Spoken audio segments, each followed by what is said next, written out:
दिली जाण्याची शक्यता आहे. मात्र तुमच्या गटात अशी मागणी केली जाते की बच्चू कडूंनी त्यांचा पक्ष विलीन करावा आणि मग त्यांना उमेदवारी द्यावा, म्हणजे असा विरोध होतो. येणाऱ्या विधान परिषदच्या निवडणुकीसाठी अनेक जण इच्छुक आहेत. काही पक्षाकडून आहेत, काही अपक्ष आहेत, काही आणखीन नवीन चेहरे आहेत ज्यांचा राजकारणाशी सुद्धा संबंध नाही. म्हणून अशी मागणी ही प्रत्येक पक्षाच्या नेत्यांकडे प्रत्येक जण करत असतो. त्यापैकी एक बच्चू कडू आहे. म्हणून त्यांनी एकनाथ शिंदे साहेबांना भेटले किंवा आणखीन कुणाला भेटले, त्याच्या विधान परिषदची चर्चा झाली, असं काही मानायची गरज नाही. जोपर्यंत एकनाथ शिंदे साहेब हे स्पष्टपणे सांगत नाही तोपर्यंत बाकी सर्व भेटीगाठीला, बाकी सर्व उमेदवारीला कोणताही नावाला आणखी डिक्लेरेशन जोपर्यंत होत नाही तोपर्यंत काही अर्थ नाही. म्हणून बच्चू कडूंनी काय करावं किंवा एकनाथ शिंदे साहेबांनी काय करावं हे सांगायची आपल्याला गरज नाही. पक्षाचे नेते म्हणून ते निर्णय घेतील. आणि म्हणून आतापर्यंत एकनाथ शिंदे साहेबांकडे 10-12 जणांनी आपली इच्छा प्रदर्शित केलेली आहे. त्याच्यावर तो एक योग्य निर्णय त्यांना घ्यायचा आहे. म्हणून काही वेळ हे वाट पाहावी लागेल. ज्यावेळेला ते निर्णय घेतील तो योग्य निर्णय असेल असं आमचं समज आहे. तुमच्या पक्षाने त्यांना असे सांगितले की त्यांची संघटना तुमच्या पक्षात विलीन करा. या सगळ्या बातम्या आहेत. त्यांची संघटना विलीन करा किंवा काय करा, त्यांना काही उमेदवार दिली का, त्यांचं काही नाव जाहीर केलंय का, या सगळ्या प्रोसेस ज्या आहेत जर दिली तर काय करायचं किंवा काय निर्णय त्यांना लादायचा आहे किंवा काय त्यांना सांगायचंय हे एकनाथ शिंदे साहेब सांगतील. म्हणून आता तरी त्या गोष्टीवर कोणतीही चर्चा झालेली नाही. नीलम गोऱ्हेंचं नाव निश्चित झालं पण त्यांच्या नावाला विरोध अशी चर्चा आहे. हे बघा, सर्व सकाळी एकाचं नाव फायनल होईल, दुपारी एकाचं होईल, संध्याकाळी एकाचं होईल.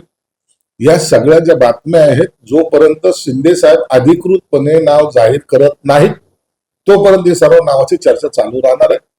म्हणून थोडं वाट पाहावी लागेल. शिंदे साहेब जेव्हा निर्णय जाहीर करतील त्या टायमाला या सगळ्या विषयावर पडदा पडेल. मराठी सक्तीच्या पार्श्वभूमीवर तुम्ही 10वा उमेदवार देणार आहे याच्यामध्ये अशी चर्चा आहे की शिवसेना 10वा उमेदवार. आणखीन कोणतीही स्ट्रॅटेजी ठरलेली नाही आणि ती वेळ आलेली नाही. म्हणून 10वा उमेदवार द्यायचा का ना द्यायचा हा सर्व निर्णय शेवटच्या क्षणाला घेतला जाईल. रिक्षाच्या लोकांना मराठी सक्तीच्या पार्श्वभूमीवर वाद वाढत चालले तर त्यांचं म्हणणं आहे की मराठी शिकायला थोडा वेळ द्यायला हवा. हुकूम काढू मोडून काढू ही गुंडागर्दी कितपत योग्य आहे. जो काल आलेला आहे ना, महिनाभर पूर्वी 6 महिन्यापूर्वी बिहार मधून आला असेल, युपी मधून आला असेल किंवा इतर राज्यातून आला असेल, त्याच्यासाठी निश्चित थोडस अवघड जाईल हे मान्यच आहे. पण अनेक वर्षापासून इथं राहतोय, अनेक वर्षापासून इथलची भाषा बोली त्याला माहिती आहे, इथं व्यवसाय करतोय, सर्व काही करतोय, तर त्याला मराठी आली पाहिजे. हे काही मागणी काही गैर नाही ना. तुमच्या शाळेत तुम्ही जाता, इथं शिकतायत. आता अनेक काही लोकांना 40-40, 50-50 वर्ष इथं झालेली, त्यांना आम्ही आमचं मानतो, महाराष्ट्राचा येतो आणि त्याला मराठी आलीच पाहिजे ना. म्हणून ही मागणी काही उचित नाही असं म्हणायचं काही अर्थ नाहीये. जे नवीन असतील त्यांच्यासाठी जर काय असेल तर निश्चितच कालावधी त्यांना मिळायला पाहिजे आणि त्यांनी ते शिकलेही पाहिजे. आणखी वक्तव्य आहे की काल एक सभेत बोलताना म्हणाले की नाशिकमध्ये जे कंपनी धर्म परिवर्तन आहे त्यातली एक आरोपी आहे नीला खान, जिला पोलीस शोधतायत, ती फरार आहे. पण जलील म्हणतात की मी तिला भेटलो, तिच्या कुटुंबियांनाही भेटलो आणि तिला सांगितलं की सगळं जग विरोधात गेलं तरी मी तुझ्या पाठीशी उभे. याचा अर्थ या धर्मांतराच्या कांडामध्ये इम्तियाज जलील स्वतः आहे. जर त्याला भेटला असेल, ज्याला आता आरोपी केलेले पोलिसांनी मुळात, आणि हा जर भेटला असेल, जग कुठं तुझ्या विरोधात जाऊन मी तुझ्या पाठीशी आहे, म्हणजे तिला फूस लावण्याचं काम या इम्तियाज जलीलने केलेलं आहे. आणि मला वाटतं पोलिसांनी आता त्याच्यावर सुद्धा गुन्हा नोंद केला पाहिजे. अशा प्रकारे समाजामध्ये एक वेगळं वातावरण तयार करण्याचं, लव जिहादच्या नावावर, धर्मांतराच्या नावावर आणि अशाला पाठिंबा देणारे जाहीरपणे जर बोलत असतील तर त्यांच्यावर गुन्हा झालाच पाहिजे.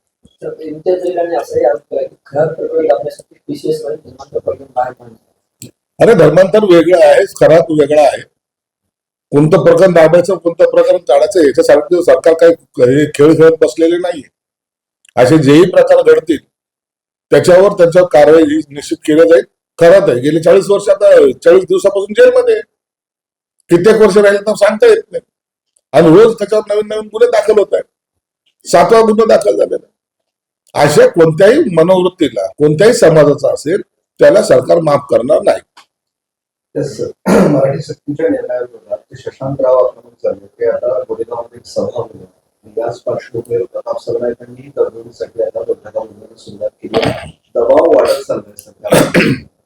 काही दबाव वाढत चाललेला नाहीये. प्रत्येकाने प्रताप सरनाईकांनी जी काही भूमिका घेतली त्यांनी आपापल्या पद्धतीने त्याचा अर्थ लावलेला आहे. सरकार त्यांच्याशी बोलायला तयार आहे. निश्चित प्रताप सरनाईक अशा गोष्टीसाठी आपली बैठक घ्यायला सुद्धा त्यांची मानसिकता आहे. ज्याला कुणाला प्रश्न विचारायचा असेल किंवा ज्याला कुणाला त्यांच्याबद्दल शंका असेल त्यांनी निश्चित प्रताप सरनाईकांशी संपर्क साधावा. ते त्याचं उत्तर ते देतील. याच्याच संजय निरुपमांच्या गाडीवर हल्ला करण्यात आला होता. राज ठाकरे आणि अमित ठाकरे त्या 11 जणांचा आता सत्कार. आता या गोष्टीला खऱ्या अर्थानं विषय वेगळा आणि राजकारण वेगळं असा हा टर्निंग देण्याचा काही लोक प्रयत्न करतात. परंतु मला वाटतं त्याच्यातून काही निष्पन्न होणार नाही. नाशिक कुंभमेळ्याच्या पार्श्वभूमीवर खराची लॉटरी लागली. तिथले ते रिंग रोडवर त्यांनी जमीन घेतल्या होत्या त्याला आता कोट्यवधी रुपयाचा भाव होतो. तर त्याला हे सगळं माहित होतं. म्हणजे त्याचे संबंध फार सरकार आणि या सगळ्या बघा दर 12 वर्षांनी कुंभमेळा येत असतो आणि वेगवेगळी प्लॅनिंग आखली जाते. समृद्धी महामार्ग झाला तिथं वेगळं ते येणार होतं हे अनेकांना माहिती होतं. अनेकांनी जमिनी घेतल्या आणि काही कितीतरी गुंठेची जमीन आहे त्या गुंठेच्या जमिनीवर काय बाकी इतरांचे सुद्धा शेकडो एकर जमीन त्याच्यामध्ये जात आहे. म्हणून त्याचा काय अर्थार्थी काही संबंध नाही.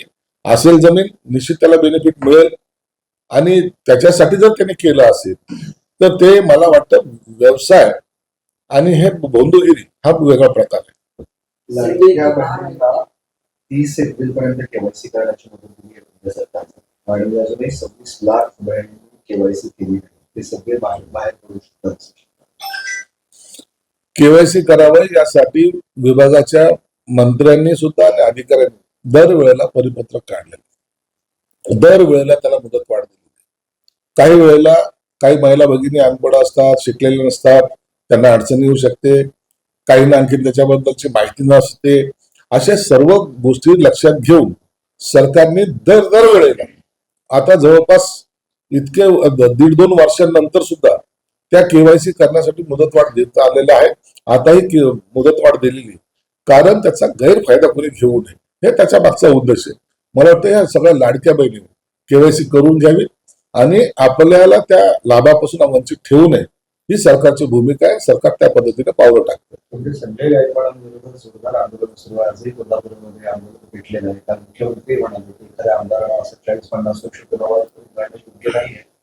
पक्षाकडून काही कारवाई संजय गायकवाडांनी एक भावनेच्या भरात किंवा शिवाजी महाराजांवर एकेरी भाषेमध्ये जो काही उल्लेख केला त्याचा तो निषेध त्यांनी करायचा प्रयत्न केला.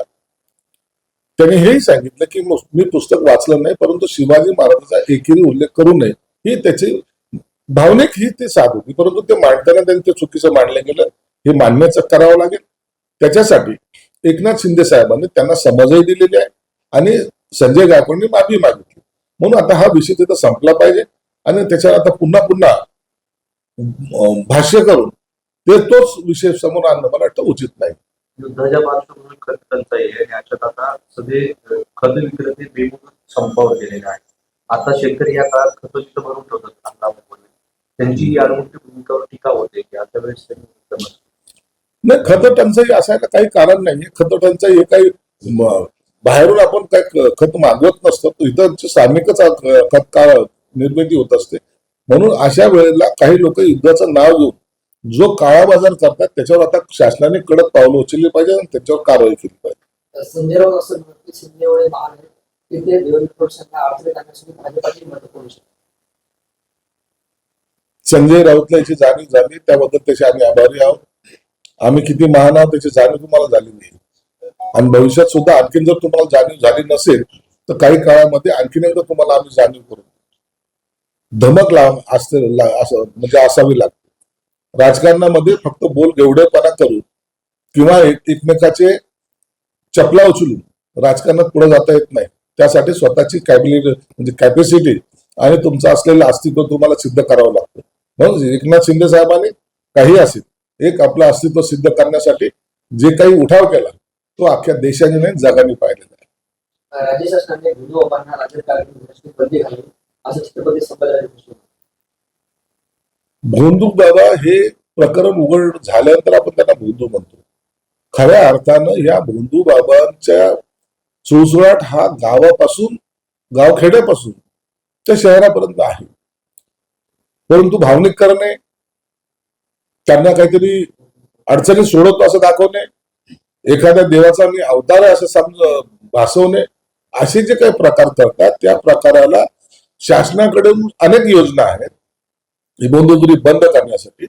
परंतु असे जर भोंदू बाबा आढळले तर यांना कायमस्वरूपी यांच्यावर कारवाई तर केलीच पाहिजे, परंतु यांना कायमस्वरूपी कुठेही जाहीर कार्यक्रम घ्यायला ही बंदी केली पाहिजे. भोसले साहेबांचं जे काही म्हणणं आहे त्याला आमचं सुद्धा सहमती आहे. वादग्रस्त होत्यानंतर बागेश्वर बाबांनी माफी मागितली, मात्र ते असं म्हणतात की लव जिहाद मुक्त भारत पाहिजे. अरे बागेश्वर महाराज आहे, कालच मी बोललो होतो, तो माफी मागणार होता. त्याचं मार्केटिंग त्यांनी करून घेतलंय. 2-3 दिवस सगळ्या अख्ख्या टीव्ही चॅनलवर त्यांनी त्याचं प्रतिमा केलेली आहे व्यवस्थित. माफी मागितली म्हणजे काय केलं? ज्या पद्धतीने तो बोललाय ती पद्धत म्हणजे माफी मागायची. आता मी शिवी देतो, दुसऱ्या क्षणाला माफी मागतो, काय फरक पडतो मग त्याच्यात? असे हे जे करतात नाही प्रकार, यांना मी थोडस आता तोंडाला यांनी चिमटा बसवला पाहिजे. आता तो प्रकार संपला, आता लव जिहादवर आले. आता लव जिहादवर चर्चा करायला लावतील 2 दिवस, नंतर म्हणतील की माझा तसा अर्थ नव्हता. महाराज लोकांनी संस्कृतीबद्दल, संस्काराबद्दल आणि असलेल्या परिस्थितीबद्दल बोललं तर मला ते उचित वाटेल. असं इतर गोष्टीवर महाराज लोकांनी म्हणजे बोलू नये किंवा ते बोलल्यानंतर समाजामध्ये तेढ होईल असं वातावरण निर्माण करून अशी त्यांना आमची विनंती राहील. महाराजांवर जर असं बोललं तातडीने गुन्हे दाखल केले सरकारने तर महाराजांना सेन्सॉर लागेल ना, तरी त्याला बंदी नाही. कशाला? केंद्र सरकारने अनेक महाराजांना जेलमध्ये टाकले, आताही जेलमध्ये आहे. महाराष्ट्र शासनाने सुद्धा काही कारवाई केली नाही. म्हणून सरकार कारवाई करत नाही अशातला भाग नाही. परंतु उठछूट एखादा येतो स्टेटमेंट करतो आणि त्याच्यामुळे वातावरण बिघडतं. हे एका जाती धर्मापुरतं नाहीये, सर्व जाती धर्माला हा नियम लागू आहे. मराठी रिक्षा चालकांनी 4 मे रोजी संपादन इशारा दिला. दरम्यान अमित ठाकरे सांगतात की मराठी माणसं कामावर रस्त्यावर. अशा पद्धतीने जर अमराठी माणूस जर संप करत असेल तर याचा अर्थ कोणीतरी त्या आंदोलनाला चिथवणी द्यावी. तुम्हाला समंजसपणाने हा तुमचा जो असलेला मागण्या आहे ते सरकार समोर मांडला तर त्याला योग्य तो न्याय मिळेल. पण असे संप करून लोकांना विटीस जर धरत असाल तर सरकार त्यांच्यावर सुद्धा कारवाई करेल. आज संभाजीनगरमध्ये आरक्षणाच्या उपवर्गीकरणाला विरोध करण्यासाठी मोर्चा आहे, त्यात तुमची काय भूमिका? मी सरकारचा मंत्री म्हणून गेल्या वेळेला कॅबिनेटमध्ये मी स्वतः मुख्यमंत्री साहेबांना सांगून मुदतवाढ दिलेली आहे. सजेशन ज्यांना जे करायचे ऑब्जेक्शन घ्यायचे त्यांनी 30 तारखेपर्यंत त्यांना मुदत दिलेली आहे. ते आल्यानंतर त्याची सर्व हिअरिंग घेऊन आणि समाधान होईपर्यंत ते सर्व गोष्टीचं समाधान जोपर्यंत होत नाही तोपर्यंत ते बदर समितीचा अहवाल हा मंजूर केला जाणार नाही. म्हणून आता प्रत्येक जण आपापल्या पद्धतीने आंदोलन करायचा प्रयत्न करतात. पण मी त्यांनाही सांगेन की या सगळे सजेशन ऑब्जेक्शनाची छाननी केल्याशिवाय कोणत्याही बदर समितीचा अहवाल कॅबिनेट समोर जेव्हा येईल ते सर्व पाहूनच त्याच्यावर निर्णय घेण्यात येईल. प्रश्न असा आहे की तो अहवाल जर प्रदर्शित झाला नाही तर आक्षेप घेणार तरी कसं? तोच प्रश्न ते सगळे जे आता आज मोर्चामध्ये उतरले त्या सगळ्या त्यांना तोच प्रश्न आहे. त्या अहवालात नेमकं काय म्हटलं तेच माहित नाही, तर आक्षेप अगोदर घ्यायला कसं सांगतात? मी अनेक वेळा सांगितले की तुम्हाला बदर समितीचा अहवाल आणखी तुमच्या समोर आलेला नाही, उघड झालेला नाही. परंतु काही लोकांनी अबकडं जे प्रमाण आहे त्या प्रमाणामधलं काही भाग कुठून कसा काढला माहित नाही, परंतु त्याच्यावरच चर्चा सुरू झालेली आहे.